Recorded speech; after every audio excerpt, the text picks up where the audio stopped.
Well, it's official. We made it to the beach in Chile. And yes, I am wearing my coat. It's sunset and it's a bit chilly.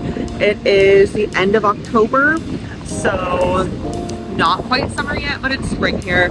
But so beautiful.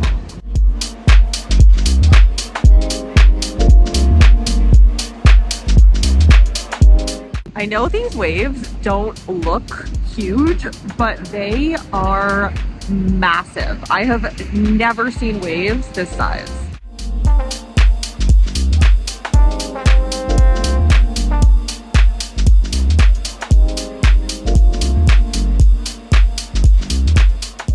We have made it to Viña del Mar. It is actually a much bigger town than I expected.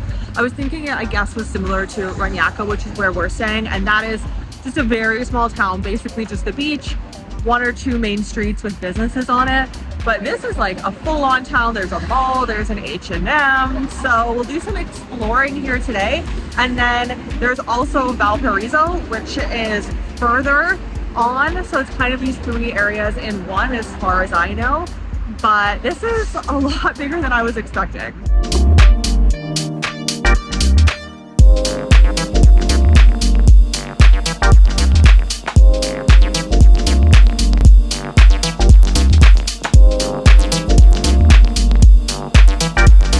It has been 1 full month in Reñaca, Viña del Mar in Chile. So we've been here for quite a while.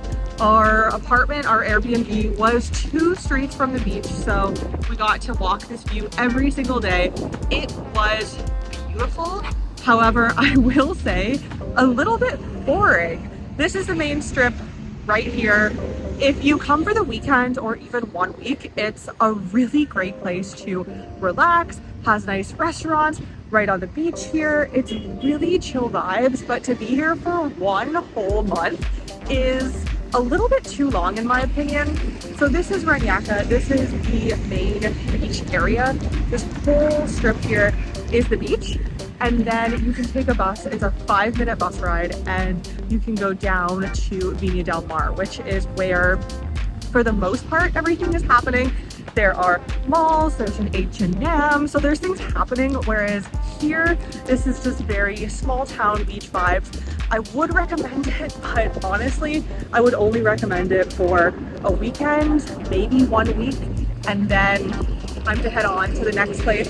But this has been an amazing time in Chile. It's time to head on to the next destination.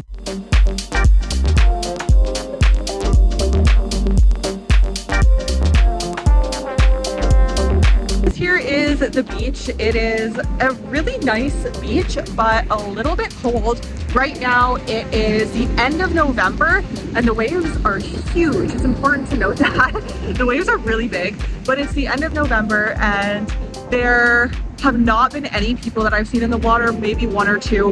And then there are many surfers, but I think the water is a little bit too cold for most people to be going in, unfortunately. It's almost peak summer season, so not quite yet, but it will be soon. So I'm sure it will get a little bit warmer here, but we're about to leave, so I don't know what it's going to be like here in a few months. It is important to note while we're in Chile that unfortunately Chile does not have very many great nomad visa options or temporary or permanent residence options. There are a few. There's no nomad visa. There is an investor option if you are looking to gain access to this country. But unfortunately, this is one of the few countries, as it stands right now in the end of 2023, as it stands now, this is one of the few countries in Latin America that is a little bit less lucrative to be a resident in the country easily. There are so many countries in Latin America here that offer exceptional digital nomad visas, tax savings. Of course, that's a big reason why we help our clients with different visas, and so many lucrative permanent temporary resident options that can sometimes lead to citizenship if you do spend time in that country. So if you are interested in learning more, if you love Latin America just like I do, have been traveling here for the last over a year now, feel free to reach out to myself and my team. All of my links are below, and we can help you in whichever country here in Latin America is of the most interest to you to gain TR, PR, and even potentially citizenship.